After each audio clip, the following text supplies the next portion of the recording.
Rachel Reeves just delivered her long-awaited Mansion House speech. And honestly, on the surface, despite probably being a lot of hot air, the speech sounded somewhat positive, with talks of cutting red tape, pushing growth, and incentivising investment.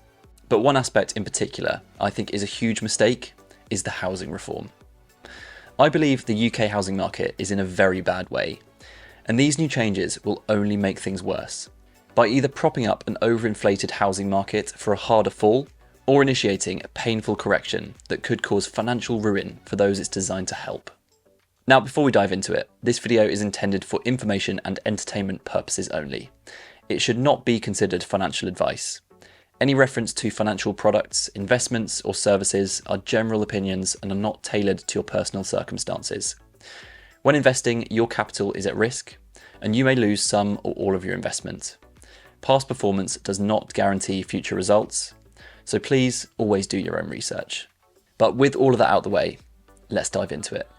So to understand these changes, it's crucial to grasp the current state of the UK housing market, which I fundamentally believe is overvalued. For decades, average house prices have been on a relentless upward trajectory. Since 2000, they're up around 275%, whilst wages have been left in their dust, up just 136% in the same time period. And as a result, we've seen an overvalued property market, with average house prices being about 5.3 times the average joint couple salary, up from 1.7 times 30 years ago in 1994. So if you don't already own a home, the challenge is only getting more difficult as time goes on. But it's not all sunshine and rainbows even if you're an existing homeowner. While this might sound amazing to have a 275% gain over 25 years, the reality is average house prices have actually underperformed the real rate of inflation, as measured by the M2 money supply, which is up around 316% over the same period. At the same time, taxes on properties continue to rise, and even when certain rates stay fixed, you're effectively being taxed more as the thresholds fail to keep pace with inflation. So yes, the number has gone up when valued against the pound, but you'll have actually lost real-world value. Now, the root cause of all of these issues comes down to currency debasement. When governments and central banks increase the money supply, this destroys purchasing power of anyone trying to save in that currency. As a result, people use properties as savings accounts as they know that they can't hold the currency. And so you've seen ordinary people buy second homes and investment properties, which has caused house prices to continue to go up as people view it as a safe way to store value. And during times of high inflation and a cost of living crisis, wages are always the thing that never keep up with inflation, because effectively employers can get away with it. And this is why wages have diverged so far from average house prices, and now housing holds a massive premium compared to its utility value. And sadly, for millions of aspiring homeowners, it's been an endless cycle of saving, hoping, and watching the goalposts move further and further away, as they're priced out of their dream of just owning the roof over their heads. But now Rachel Reeves and the Labour government think that they have the answer. Unfortunately, I believe this will only make the situation worse by either prolonging the inevitable correction or maybe even causing it. So with that context, what exactly are the housing reforms? Well, firstly, they're increasing lending capabilities and thresholds for banks. Traditionally, lenders typically loaned up to 4.5 times your salary, with a cap on 15% of new mortgages allowed to exceed this. But now this cap is being relaxed, meaning that more borrowers will be able to exceed that 4.5 times their income, and in some cases, you'll be able to borrow up to 6 times your annual salary. Along with this, Nationwide is expanding its Helping Hand scheme, allowing single applicants earning £30,000 a year to borrow up to 6 times their salary, down from £35,000 a year. And for joint applicants, the combined income thresholds will drop from £55,000 to £50,000. But it does go a step further, as the other big change is the incorporation of a permanent 5% mortgage guarantee scheme. Here, the government promises to back mortgages with just a 5% deposit, allowing you to take out a 95% mortgage. The crazy part to me is that the government basically acts as an insurance policy for lenders, making them far more comfortable with these incredibly high-risk loans. And this part should truly make your jaw drop, because if these new buyers borrowing colossal sums of money default on their mortgages, the government will be partly liable for those losses, and that means every taxpayer will be footing the bill in one way or another. So not only can people borrow far more against their income, they'll also be able to do so without having a significant deposit in the first place. Now, on the surface, you could argue that these sound like genuine efforts to open up home ownership for everyone, and it's worth saying that the specific changes are not massively different from the temporary schemes that we've had in place in the past. For example, the Help to Buy equity loan scheme and the temporary 95% mortgage guarantee scheme, which ended recently. But implementing these more permanent reforms, I feel normalises taking out excessive amounts of debt. And to be brutally honest, I think it will have a very negative impact on those it's designed to help. My reasoning for this first comes down to the crippling financial burden for lower income buyers. Imagine earning £30,000 a year and taking on a mortgage of £180,000. Even with a competitive interest rate, your monthly payments would likely consume a massive and unsustainable chunk of your income. It likely won't actually make financial sense, forcing you to rely solely on the property market continuing to soar for the long term. I don't see this as a leg up. It's a financial burden and debt trap. Now, secondly, I think these reforms will fuel an even greater house price inflation. It's just basic supply and demand. By making it easier for people to get mortgages and allowing people to borrow more, you're not magically creating more houses. You're just increasing the number of buyers and the amount of capital that can bid on these existing properties. This will likely push house prices up even further, making it harder for genuine first-time buyers. Thirdly, I honestly see this as a type of emotional manipulation that could lead to financial disaster. The desire to own a home in the UK is deeply rooted in our culture. Everyone always says property is a great investment, although hopefully I've shown it's actually not when measured against real inflation. But that aside, for so many people, home ownership represents financial security and freedom. But due to the state of the market, for lots of people, I don't think it will be able to deliver on this.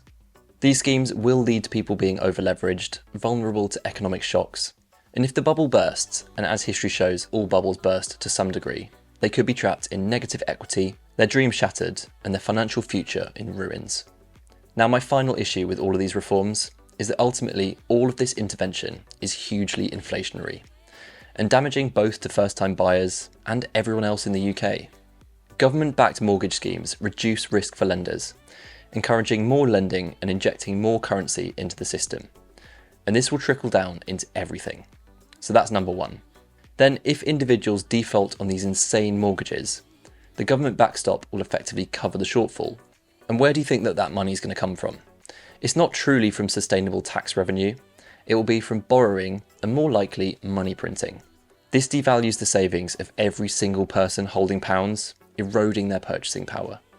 And the real kicker is that often it's those lower income households and aspiring first-time buyers who are saving in pounds, looking for something that they feel is low risk.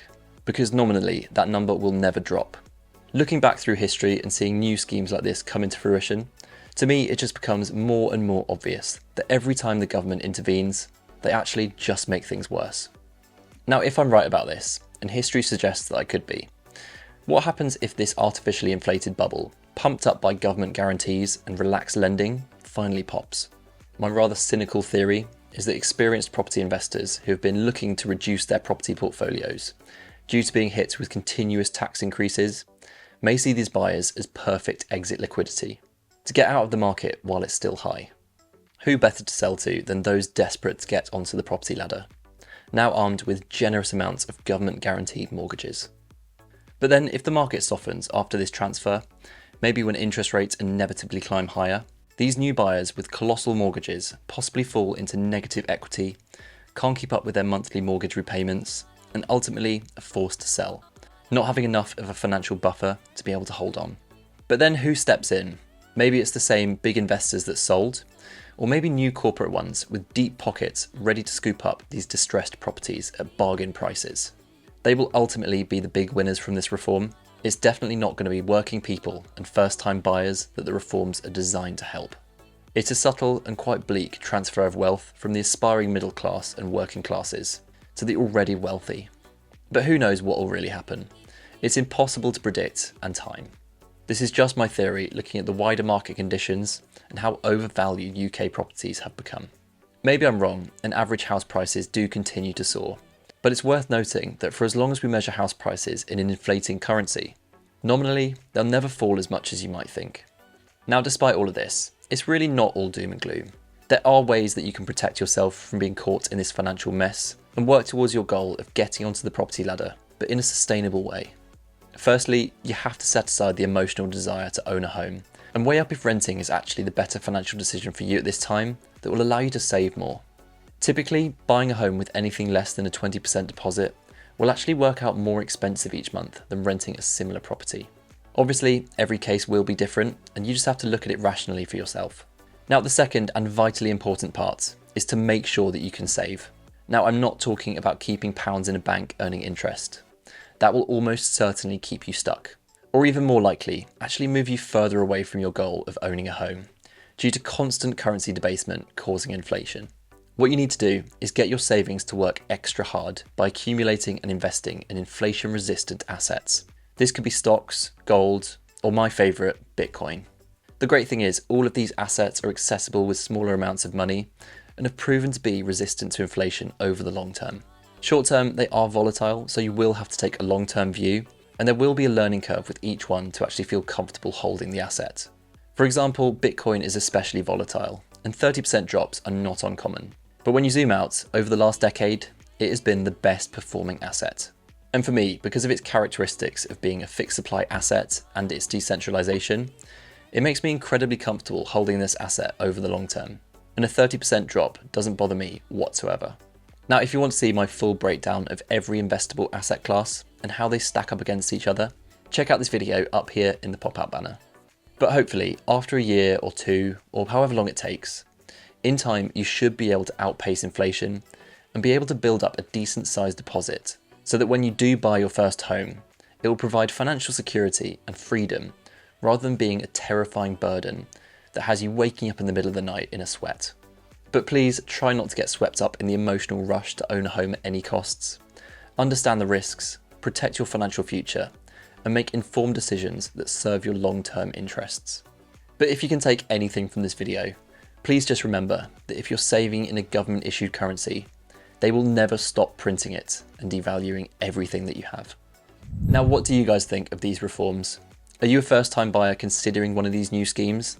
I want to hear your thoughts down below in the comments. But if you found this video helpful and enjoyed my perspective, please hit that like button down below. And if you're not already, make sure you subscribe to stay up to date with all of my latest Bitcoin and economic related content. But with all that being said, take it easy and enjoy the rest of your day.